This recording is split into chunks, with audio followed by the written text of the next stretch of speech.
Okay, hello everybody. See if we have focus here. I got a couple new enclosure setups. This is the Theraphosinea species Panama. It's one of my favorites. Little one, still small. It's in a baseball cube. I'll pan out for you real quick here. There's a baseball cube. Okay, and the spider is, you can see it right. If you look directly right there is the rump of the spider. Yeah, it's just a basic setup. I hot glued some pieces of bark together, kind of puzzled them together, trimmed some of them down, flattened them out to get them to glue together okay, and then I have a single piece right there that's glued this way and this way. It's kind of like a roof, and then we use the old piece of wood here with some of the webbing and then some of the pieces of the skeleton fingers that I had laying around.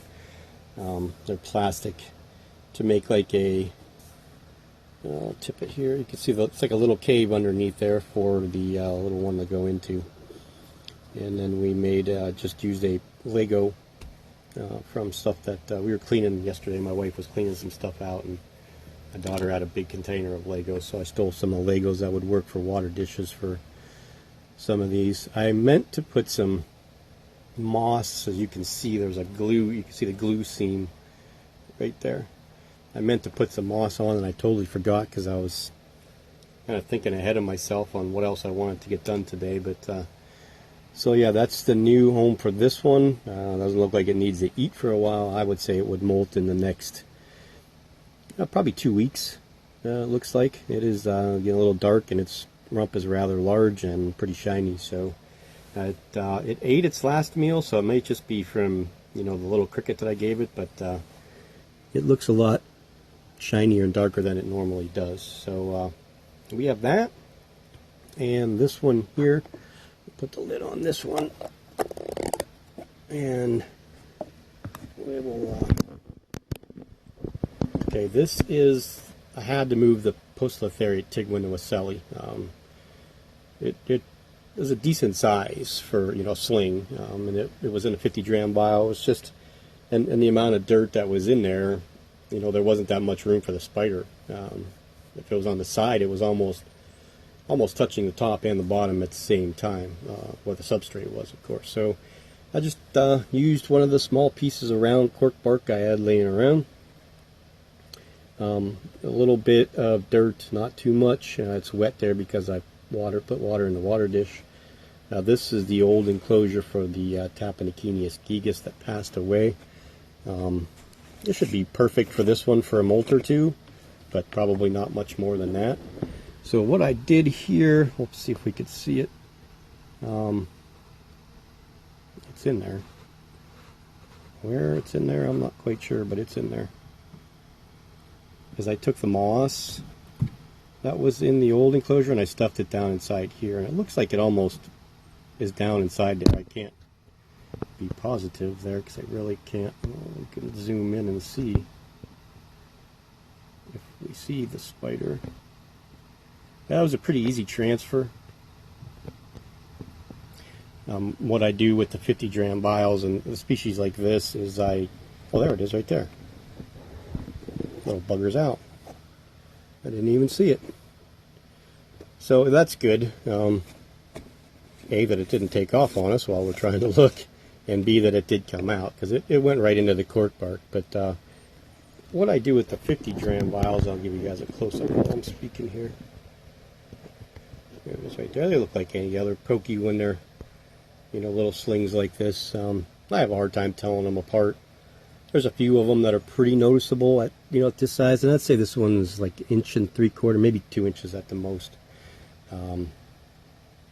I don't know enough about the pokies for the leg patterning. I know I could put a picture on, and guys like Lee Beck and Tom Patterson and guys like that can pretty much pick up what pokey it is pretty easily, especially the ventral shot of the leg patterning is a pretty much dead giveaway for the pokies, but I haven't had time to study them, and I haven't had enough adults to, actually physically see them and get that experience. Can't remember what I'm up to now. I think this is pokey number 6.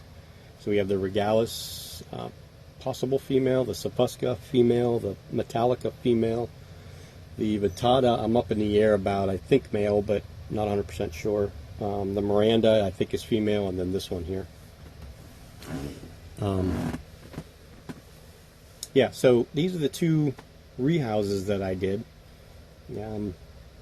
Both of them went flawlessly, real easy. So anyway, like I said, what I do with the 50 dram vials, here I'll show you.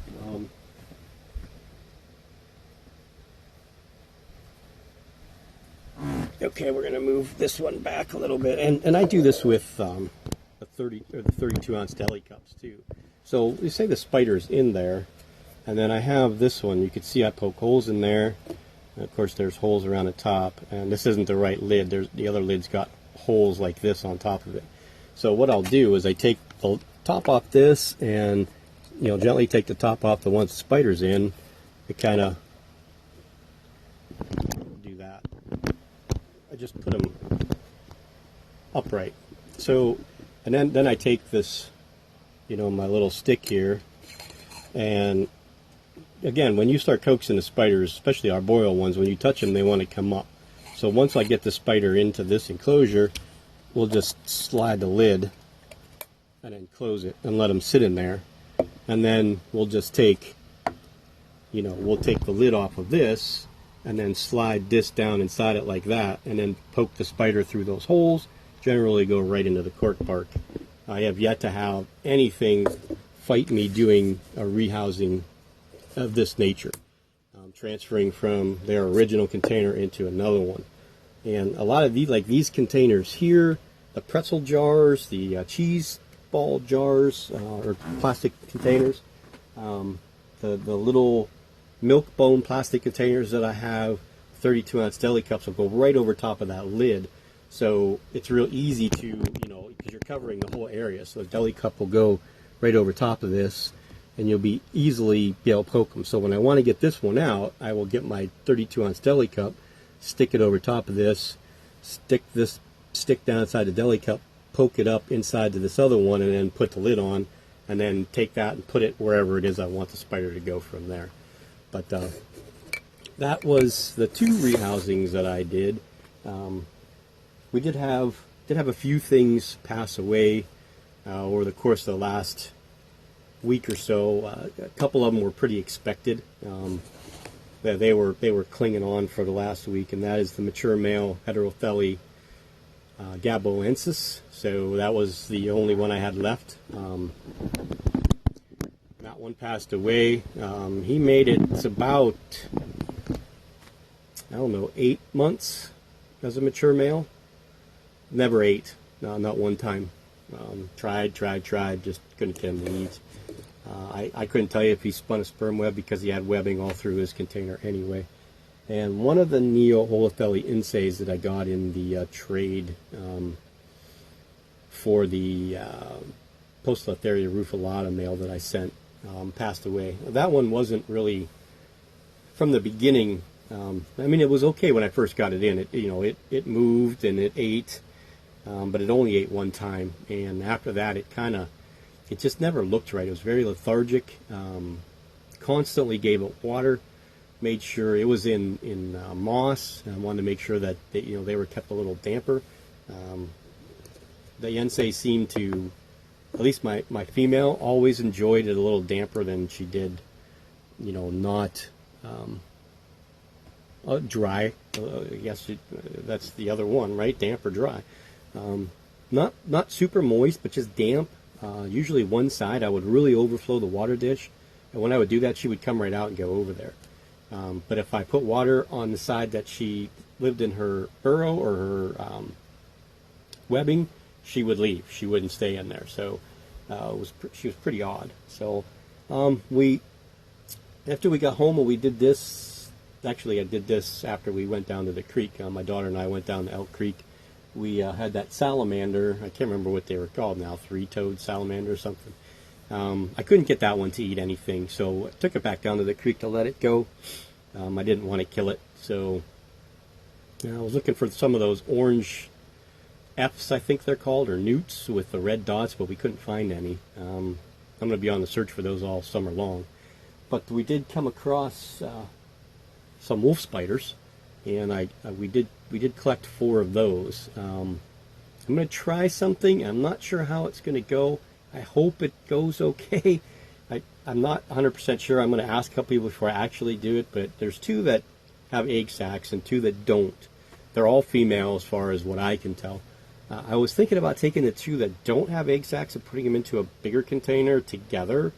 I mean, they were caught underneath the same rock, so it's not like they weren't in close proximity with each other to begin with, and see how they do. And I'm going to put the well, let me get the one that's already set up into a temporary container for now. I'm not sure if I'm going to leave her in here, which I think I just might until she has her babies. And once I see the babies on her back, I'm either going to let her go, or I know when I had some of these spiders before, I had people interested in purchasing some of these, some slings, but I'm not really quite sure if I really want to do that. It just seems like I'm taking things out of nature to make a profit on it, and I don't know that I really want to do that. So let me stop showing you the Tigrin Weselli, and I'll bring over the wolf spider, and then I'll explain to you what I think it is. I'm 99% positive it's what it is, but we'll go from there. Hold on. Okay, so here is one of them. You can see the big ball of egg she has behind her. I'm not quite sure what that little thing is in the corner there below her eyes. I don't think it's anything major. She might have it on the other side too. I'm not really quite sure. I did get a really nice macro shot of her close on, but I just put her in, this little Sistema container. It's not very long. Here's a 50-gram bottle to compare it to, so it's just a little bit longer than that. So maybe I would say 6 inches, right? That's probably the size of a dollar bill. Dollar bill, 6 inches exactly. So I would say it's 6 inches long, maybe 2.5 inches deep, and about 3, maybe 4 inches wide. Not a very big container, but they don't climb plastic very well at all. And so I not really worried about her taking off on us. Plus she's really slow with the egg sac anyway. So what I think these are, because if you see that yellow, or that banding, that yellow stripe that goes right down the middle of her between her eyes there, looks like Hogna aspersa is what I think it is.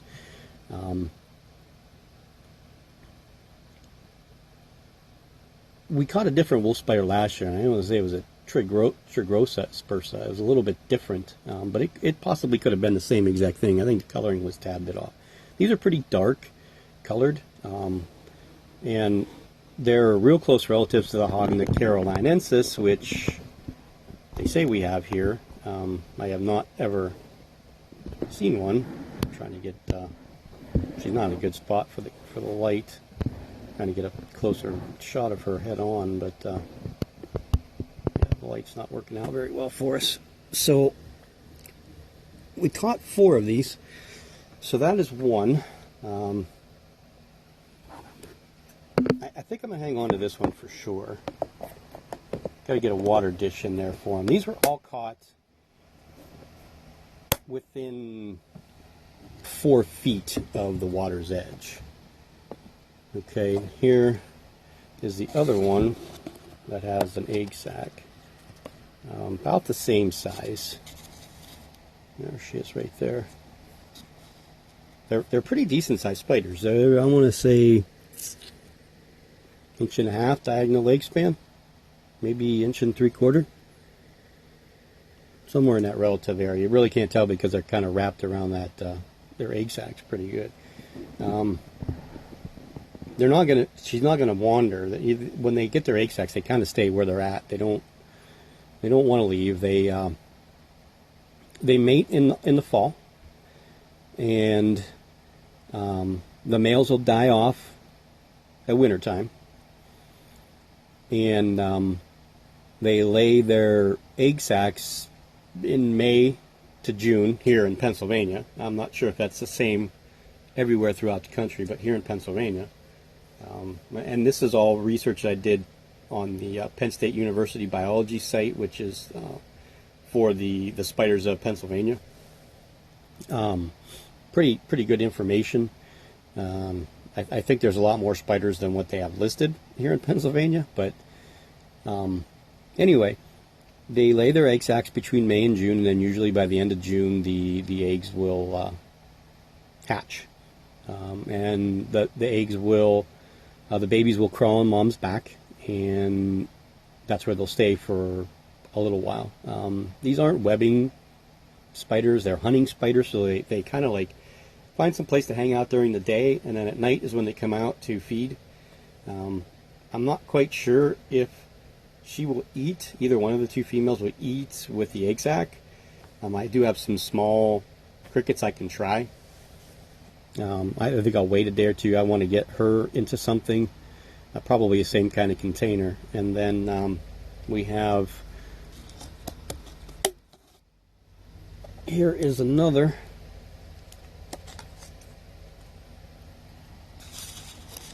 There's another one. If you look at the abdomen size, it looks like this one probably would have an egg sac any day. I mean, we are at the end of May here, so we're right in that area where they should be laying their egg sacs.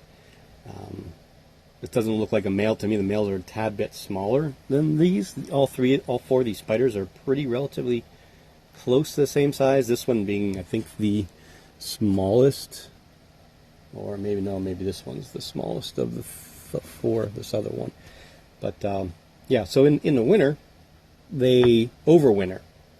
So they find some place to hang out for the winter. Usually someplace where they can get some heat, I would imagine, or burrow down into the ground deep enough to get below the frost level.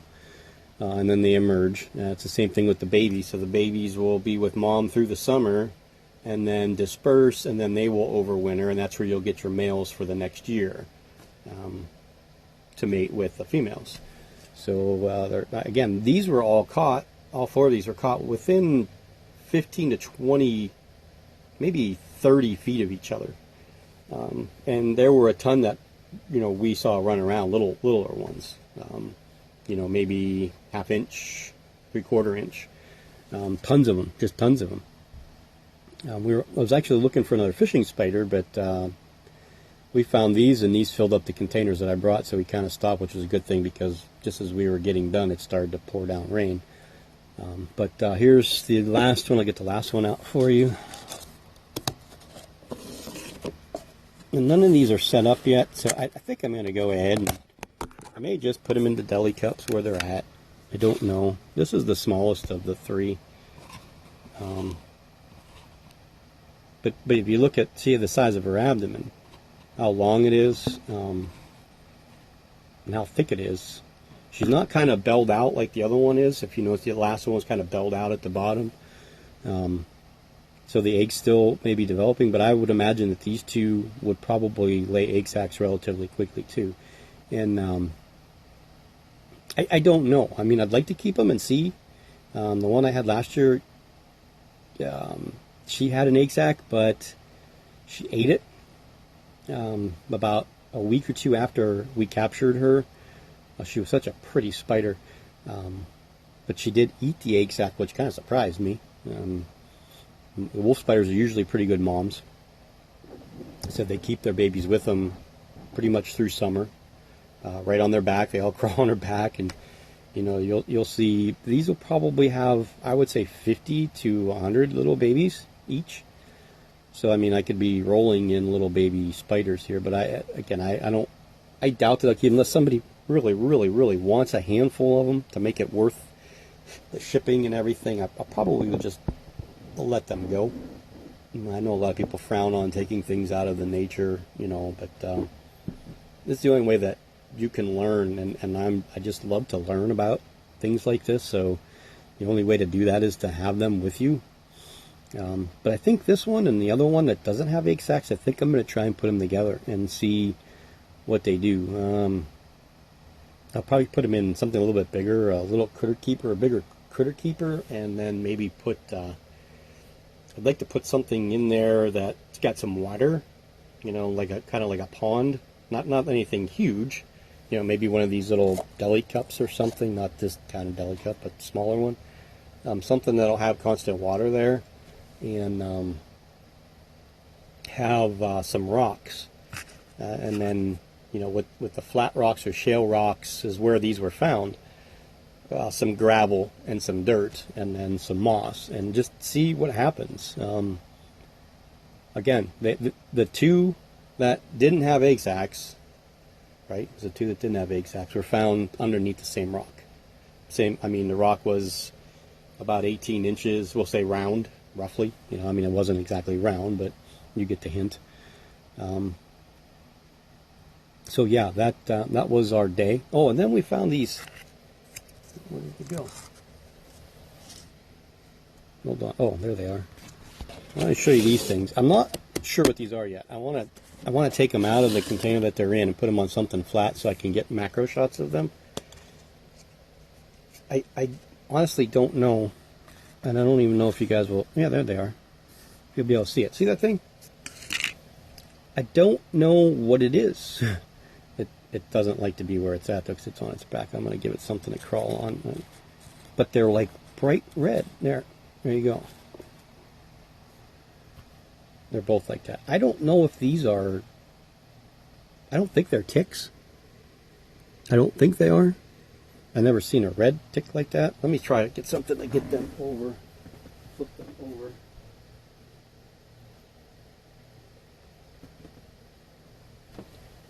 Put this little piece of wood in there, and maybe we can get to that.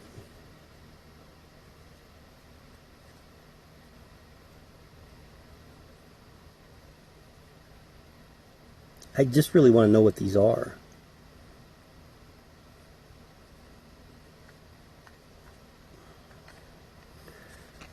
Yeah, I'm not having much luck. Let me pause you and try to get them on top of that thing and on top of that piece of wood and see if we can get a better picture of them. They're upside down now, and they seem to be struggling to get right side up like turtles. But give me a second. Okay, so I'll just kind of keep us on here, and now they probably won't crawl to this side, and both on the other side. There comes one.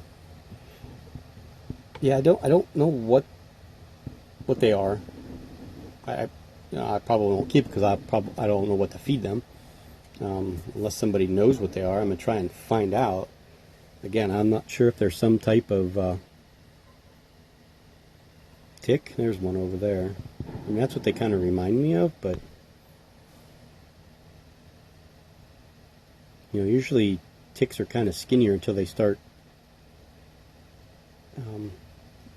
sucking the blood or ingesting blood from the host. And I think ticks can jump, if I'm not mistaken. Again, there's another thing. I mean, I have a dog, and I don't even really know that much about them. I just know they're not good. I know they serve their purpose. I'm not 100% sure what that purpose is, again, because I'm not into ticks, so I don't really know a ton about them. I just know that some of them can carry diseases, Lyme disease in particular. Especially here in Pennsylvania, we have a big struggle. Actually, where I'm from, and in this area right here, is pretty bad. You know, when we go to the woods, we got to definitely make sure that we either wear pants or check ourselves when we come back. Our cats come home with a few of them. They don't seem to bother the cat at all, but we did have one on the dog, our old dog, not our old dog, but our last dog. He was a golden lab. He had a tick once, and we got it off. It was just a normal, everyday, you know, grayish looking tick. We got it off without too much problem, and about a year later, the dog got sick. You know, I mean, he was 11 years old, so I'm not saying he was a young dog, but he just got sick real fast, and you know, we weren't exactly sure. We took him to the vet, and it was, you know, well, you know, probably it's just old age. And, you know, about 3 months later, we took him in to have him put down. Then we read about Lyme disease in the dogs and the symptoms of that, and he pretty much had 90% of those symptoms. So, you know, it's a possibility that he was bit and got Lyme disease. It just, you know, it can take a while for it to take effect. We don't know.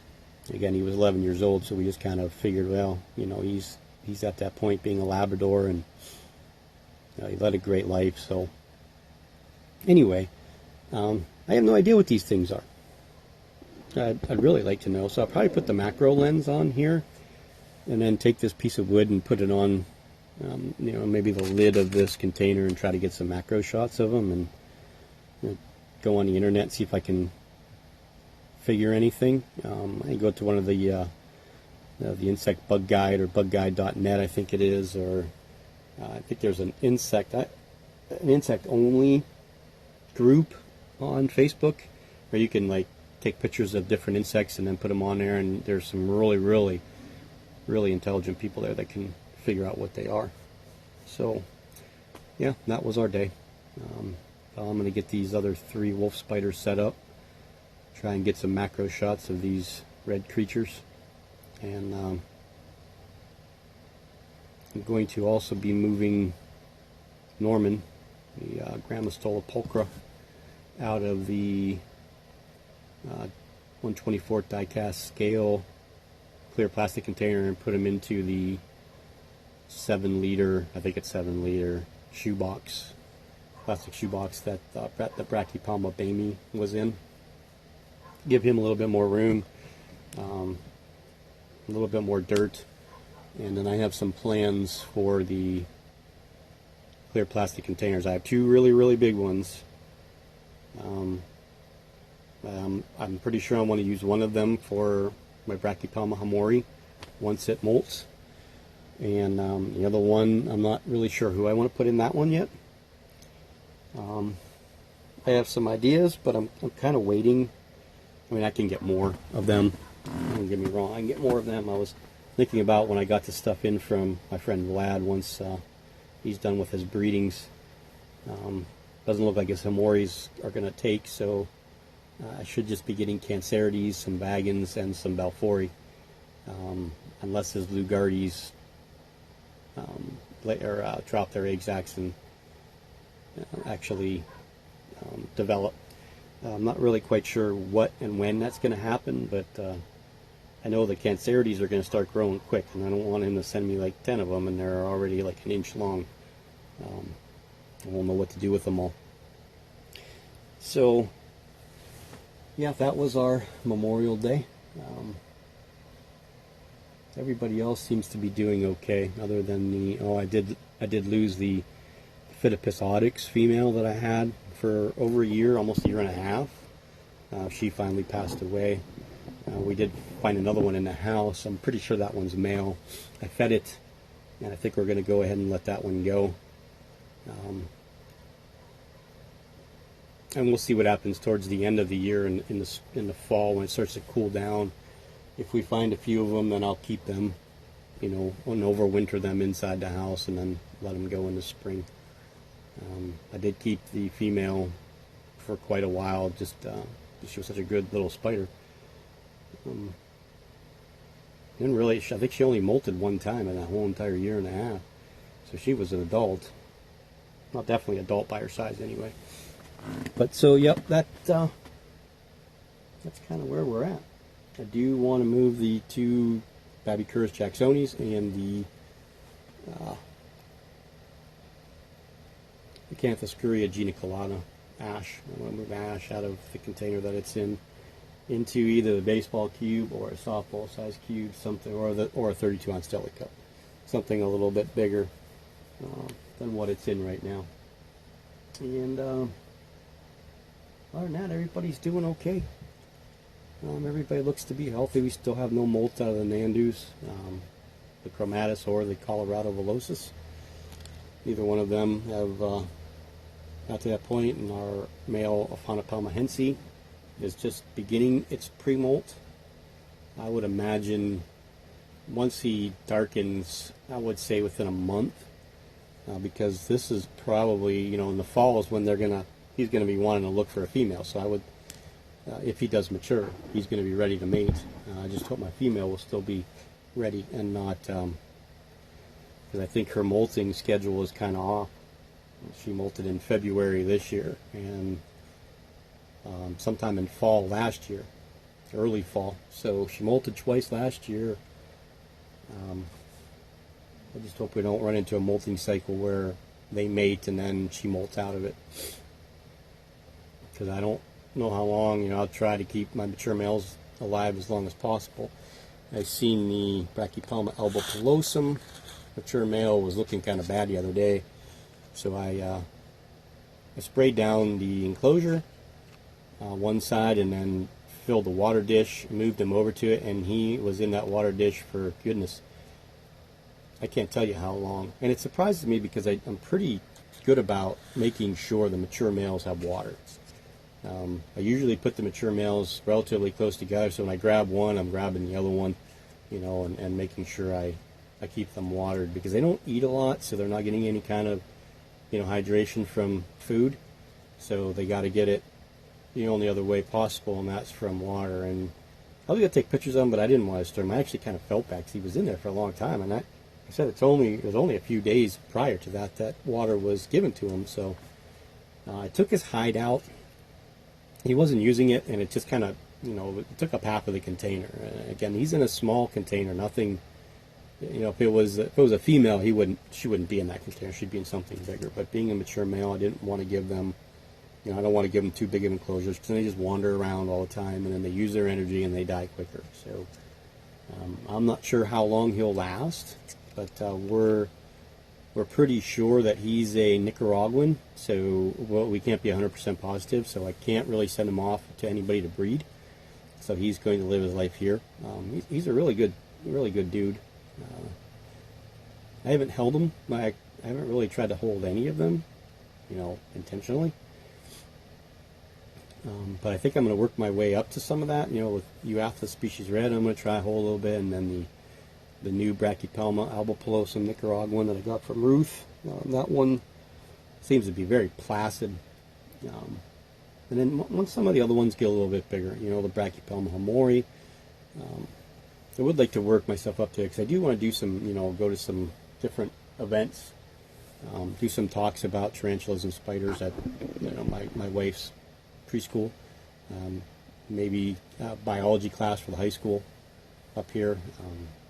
I've given him, the teacher up there, a couple spiders, a Aphonopelma hensi and a Brachypelma vagans slings.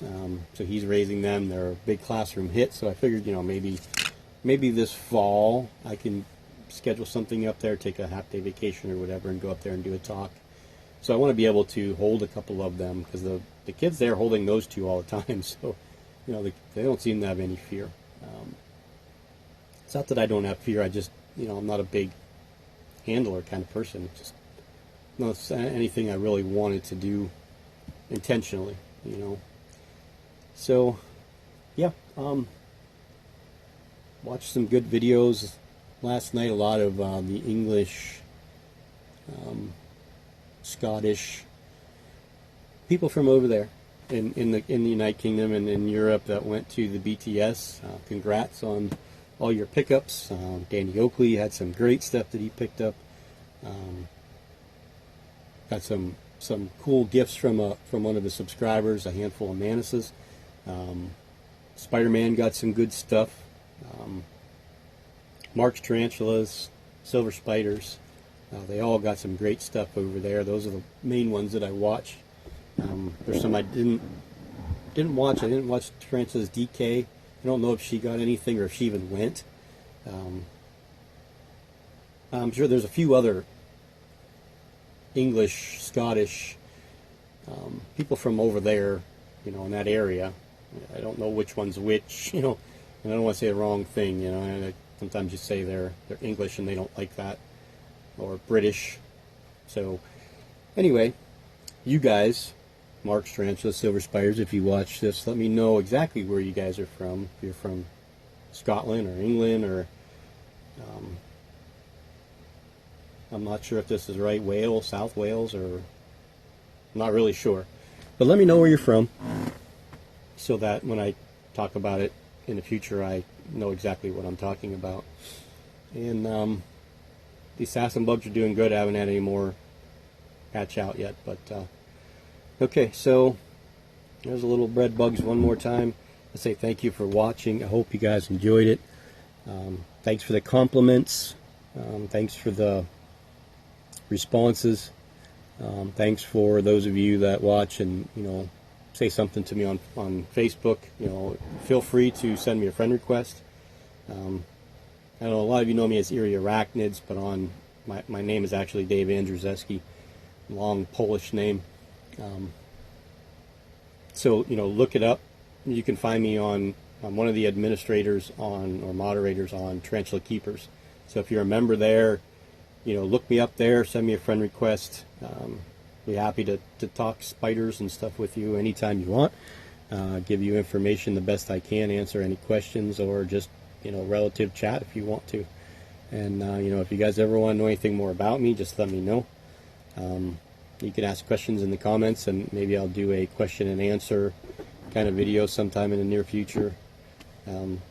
Maybe sometime in the fall, maybe I'll put myself on the camera, and we'll go from there. Maybe. I'm not guaranteeing anything, but maybe. Okay, have a good day. Have a great week. See you guys all later. Bye.